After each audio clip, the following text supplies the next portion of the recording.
ಗದಗ ನಗರದಲ್ಲಿ ಪ್ರಥಮ ಬಾರಿಗೆ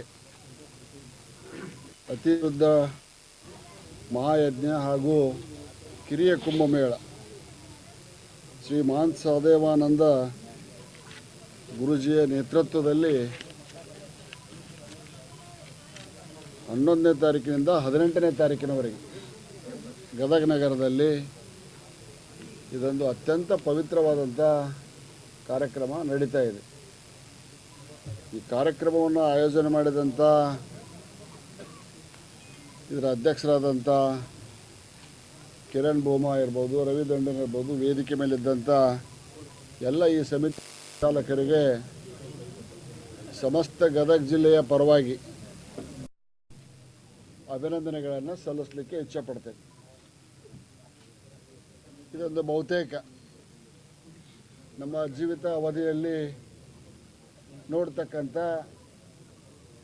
ಅನುಭವಿಸ್ತಕ್ಕಂಥ, ಈ ಯಜ್ಞದಲ್ಲಿ ಭಾಗಿಯಾಗುವಂಥ ಅನುಭವವನ್ನು ನಾವು ಪಡಿತಾ ಇರೋದು ನಮ್ಮೆಲ್ಲರ ಸೌಭಾಗ್ಯ ಅಂತ ನಾನು ಭಾವಿಸ್ತಾ ಇದ್ದೇನೆ.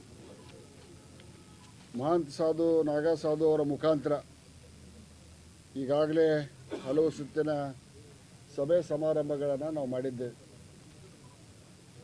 ತ್ರಿಪಟೇಶ್ವರ ದೇವಸ್ಥಾನದಿಂದ VDST ಗ್ರೌಂಡಿನವರೆಗೆ 11/11/25ನೇ ತಾರೀಕು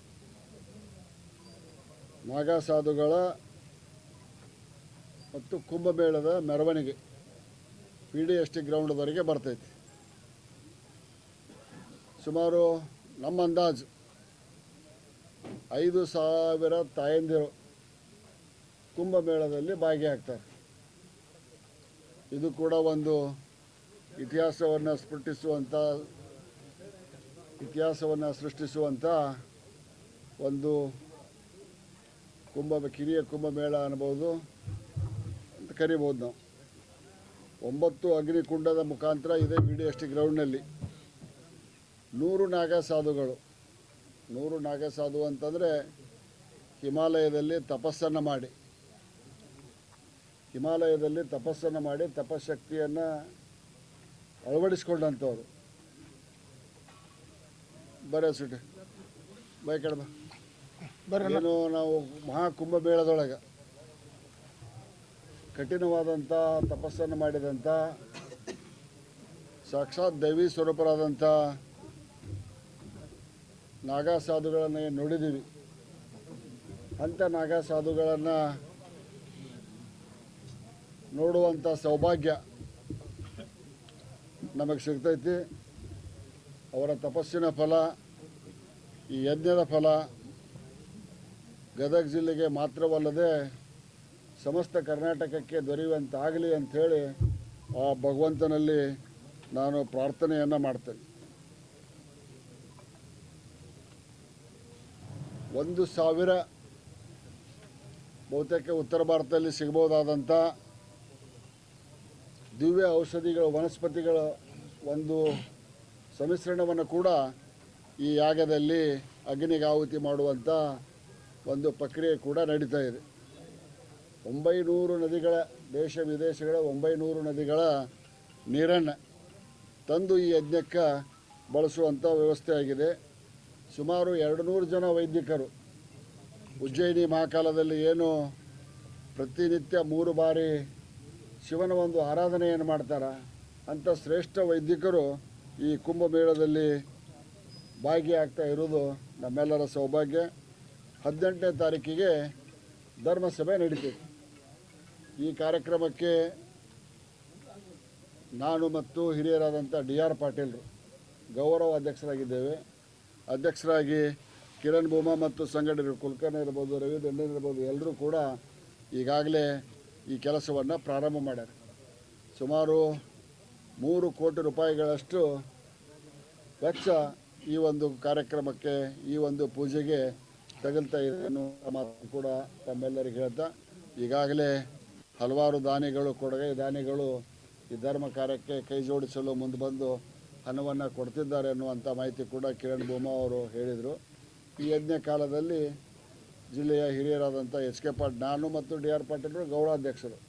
ಈ ಕಾರ್ಯಕ್ರಮದಲ್ಲಿ ಜಿಲ್ಲೆಯ ಹಿರಿಯರಾದಂಥ HK ಪಾಟೀಲ್ ಇರ್ಬೋದು, ಜಿಲ್ಲೆಯ ಎಲ್ಲ ಚುನಾಯಿತ ಪ್ರತಿನಿಧಿಗಳು, ಸಂಕನೂರು ಇರ್ಬೋದು, ನಾನಿರ್ಬೋದು, ಎಲ್ಲ ಚಂದ್ರು ಲಮಾನಿ ಇರ್ಬೋದು, ಮಾನ್ಯ ಬಸವರಾಜ ಬೊಮ್ಮಾಯಿಯವರು ಇರ್ಬೋದು, ಎಲ್ಲರನ್ನು ಆಮಂತ್ರಣ ಮಾಡ್ತೇವೆ.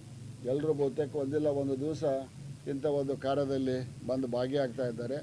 ನಾನು ಮಾಧ್ಯಮದ ಸ್ನೇಹಿತರಿಗೆ ಮನವಿ ಮಾಡಿಕೊಡೋದೇನೆಂದ್ರೆ, ಇಂಥ ಒಂದು ಅತಿರುದ್ರ ಮಹಾಯಜ್ಞ ಈ ಅವಳಿ ನಗರದಲ್ಲಿ ನಡೀತಾ ಇದೆ ಎಂಬುದನ್ನು ರಾಜ್ಯದ ಜನತೆಗೆ ವಿಶೇಷವಾಗಿ ಬಿತ್ತರಿಸುವಂಥ ಒಂದು ಸೇವೆಯನ್ನು ಈ ಒಂದು ಪ್ರಯತ್ನವನ್ನು ತಾವು ಮಾಡಬೇಕು. ಯಾಕೆಂದರೆ ಇವತ್ತು ದೃಶ್ಯ ಮಾಧ್ಯಮ ಭಾಳ ಪ್ರಚಲಿತ ಇದೆ. ನಮ್ಮ ಪ್ರಿಂಟ್ ಮೀಡಿಯಾದವರು ಕೂಡ ನಾನು ಮನವಿಯನ್ನು ಮಾಡ್ತೇನೆ, ವಿಶೇಷವಾದಂಥ ಒಂದು ಅಂಕಣವನ್ನು ತಮ್ಮೆಲ್ಲರೂ ಬರೋದು. ಯಾರ್ಯಾರೋ ನಮ್ಮ ರಾಜಕಾರಣಿಗಳದ್ದು ಬರ್ತಡೇ ದಿವಸ ಬರೀತೀರಿ, ಆದರೆ ಇಂಥ ಒಂದು ಪವಿತ್ರ ಕಾರ್ಯಕ್ರಮದ ಒಂದು ವಿಶೇಷ ಅಂಕಣವನ್ನು ಹೊರಡಿಸಿ ರಾಜ್ಯದ ಜನತೆಗೆ ತಲುಪುವಂತಾಗಬೇಕು. ಬರೀ ಇದರ ಪ್ರಯೋಜನ ನಮ್ಮ ಗದಗ ಬೆಟಗೇರಿ ನಗರಕ್ಕೆ, ಗದಗ ಜಿಲ್ಲೆಗೆ ಆಗಬಾರ್ದು. ಇದನ್ನು ಭಾಳ ದೊಡ್ಡ ಪ್ರಮಾಣದ ಯಜ್ಞ. ಇದರ ಯಜ್ಞ ಸಂಪೂರ್ಣ ಸಮಸ್ತ ಕರ್ನಾಟಕಕ್ಕೆ ಸಿಗಲಿ. ಈ ಯಜ್ಞದ ಮುಖಾಂತರ ನಮ್ಮ ರೈತರ ಬಾಳು ಹಸನಾಗಲಿ ಅನ್ನುವಂಥ ಒಂದು ಮನವಿಯನ್ನು ಮಾಡ್ತೇನೆ. ಕಾರಣ ನಾನು ಮಾಧ್ಯಮ ಸ್ನೇಹಿತರಿಗೆ ಇದಕ್ಕೊಂದು ವ್ಯಾಪಕವಾದಂಥ ಪ್ರಚಾರವನ್ನು ಕೊಡಲು ತಮ್ಮಲ್ಲಿ ಪ್ರಾರ್ಥನೆಯನ್ನು ಮಾಡ್ತೇನೆ. ಇದು ಯಜ್ಞ ಕುಂಡಕ್ಕೆ ಬೇಕಾಗುವಷ್ಟು ಜಾಗ ದತ್ತಾ ಪ್ರಾಪರ್ಟೀಸ್ ಐತಿ.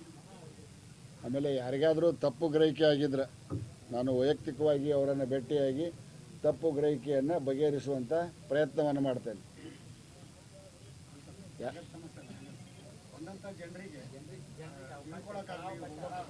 ಇಲ್ಲೇ ನಮ್ದು ಮಂಗಲ್ಯ ಮಂದಿರದಾಗಿಲ್ಲ, APMC ಗೆಸ್ಟ್ ಹೌಸ್ ಮಂಗಲ್ಯ ಮಂದಿರ ಇಲ್ಲ ರೀ. ಈಗ 9 ಅಗ್ನಿಕುಂಡದ ಏನು ಪ್ರಿಪರೇಷನ್ ಮಾಡಿವಿ ಸರ್? 9 ಅಗ್ನಿಕುಂಡದ ಪ್ರಿಪರೇಷನ್ ಇಲ್ಲೇ ಅಗ್ನಿಕುಂಡ ಆಕೈತಿ. ನಾಗಾ ಸಾಧುಗಳಿಗೆ ಇದು ಮಂಗಲ್ಯ ಮಂದಿರದೊಳಗೆ ಇಳ್ಕೊಳ್ಳೋಕೆ ವ್ಯವಸ್ಥೆ ಮಾಡೈತಿ. ಅದು APMC ಬಂದಂಥ ಜನರಿಗೆ ವಸತಿ ಮಾಡೋಕ್ಕೆ ಅವಕಾಶ ಆಗೋದಿಲ್ಲ, ಫ್ಲೋಟಿಂಗ್ ಪಾಪ್ಯುಲೇಷನ್ ಇರ್ತೈತಿ. ಎಲ್ಲರಿಗೂ ಅನ್ನ ಪ್ರಸಾದ ವ್ಯವಸ್ಥೆ ಇರ್ತೈತಿ. 9 ದಿವಸ ಬೆಳಗ್ಗೆ ಮಧ್ಯಾಹ್ನ ಅನ್ನ ಪ್ರಸಾದ ವ್ಯವಸ್ಥೆ ಅವ್ರು ಎಷ್ಟೋ ಮಟ್ಟ ಇರ್ತಾರೆ ಅಷ್ಟೋ ಮಟ್ಟ ಅನ್ನ ಪ್ರಸಾದ ವ್ಯವಸ್ಥೆಯನ್ನು ಕಮಿಟಿಯವರು ನಾವು ಸೇರ್ಕೊಂಡು ಮಾಡ್ತೇವೆ. ಅನ್ನ ಪ್ರಸಾದ, ಕುಡಿಯುವ ನೀರು ಏನೂ ತೊಂದರೆ ಆಗೋದಿಲ್ಲ. ನಾಗಾ ಸಾಧುಗಳಿಗೆ ಮಾತ್ರ ವಸತಿ ವ್ಯವಸ್ಥೆ. ಆಮೇಲೆ ವೈದಿಕರು ಏನು ಬರ್ತಾರಲ್ಲ ಅವರೊಂದು 300 ಜನ ಹಾಕ್ತಾರೆ ಎಲ್ಲರೂ ಕೂಡ. ಅವರಿಗೆ ವಸತಿ ವ್ಯವಸ್ಥೆಯನ್ನು ಮಾಡ್ತೇವೆ. ಬಂದಂಥ ಭಕ್ತಾದಿಗಳು ದರ್ಶನವನ್ನು ಪಡ್ಕೋಬೇಕು, ನಾಗಾ ಸಾಧುಗಳ ದರ್ಶನವನ್ನು ತಗೋಬೇಕು. ಪಾಠ ಪ್ರವಚನಗಳು ಏನಿರ್ತವೆ ಅದನ್ನು ಕೇಳ್ಕೊಂಡು ತಮ್ಮ ಊರಿಗೆ ಹೋಗುವಂಥ ವ್ಯವಸ್ಥೆಯಲ್ಲೇ ಬರಬೇಕನ್ನುವಂಥ ಮನವಿಯನ್ನು ನಾವು ಮಾಡ್ತೇವೆ.